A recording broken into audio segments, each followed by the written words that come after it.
So I just watched 1951 Western, Man in the Saddle, starring the great Randolph Scott. This was directed by de Toth, who I like a lot, great director, and was produced by Harry Joe Brown, who did many films with Scott, of course. I think I remember Mike from Mike DVD and Blu-ray channel kind of recommended this Scott Western, and I kind of think it's an overlooked one. It's a solid little Western, this film, based on the book of the same name from 1938 by Ernest Haycox. So Scott basically plays a farmer, a rancher called Merritt. Nothing new in that. I mean, it's quite a familiar story, like a love triangle between this himself and Alexander Knox. I think he plays Will Isham, the main bad guy, a kind of greedy land baron who buys the farm next to Scott, and then they have this kind of ongoing conflict because Will Isham likes to dominate, likes to basically control everything, that he doesn't want to partly own anything, including his woman in his life.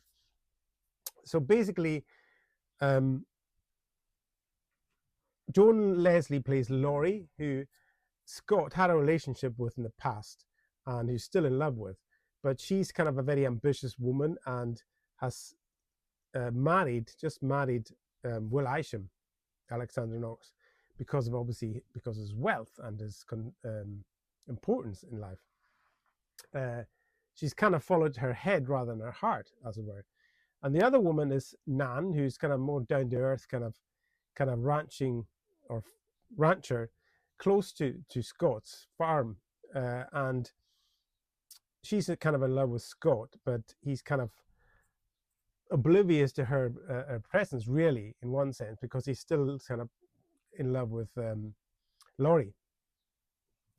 And this tension, this love triangle through the whole story, it also turns to violence, of course, because of the ranching, kind of the land feud between the two. And it's a pretty solid little film. It's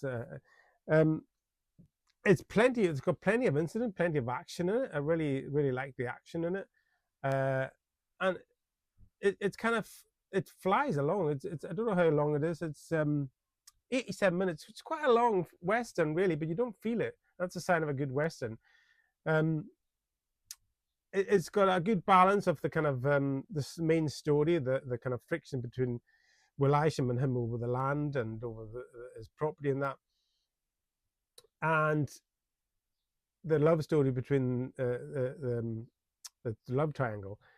And Scott is very good in this film. I thought he was really good, but it's got a solid supporting cast also. Richard Rober plays Faye Dutcher, who is this kind of hired gunman that Will Isham hires to kind of take care of Merritt.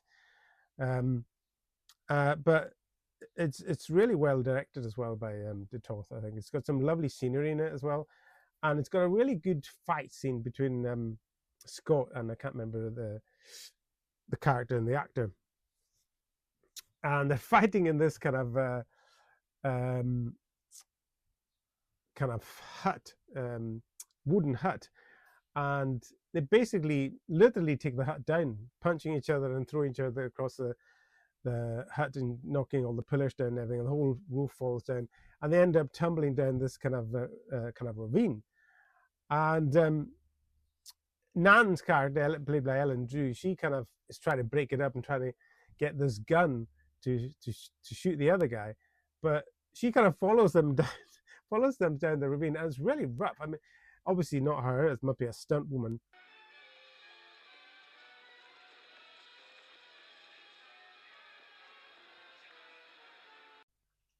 But she really takes a real tumble down the mountainside. It looks really sore. I mean, that's got to chafe, hasn't it? It also has a great shootout finale scene between Scott and Richard Rober, Faye Dutcher, in this kind of windswept kind of dust kind of storm setting in this kind of deserted town. where they kind of stalk each other through the streets. It's really effective, really well done. But yeah, very physical film, but it's got lots of stuff going on all the time. It's very interesting. So yeah, definitely better than I would rate this about 7. This Western.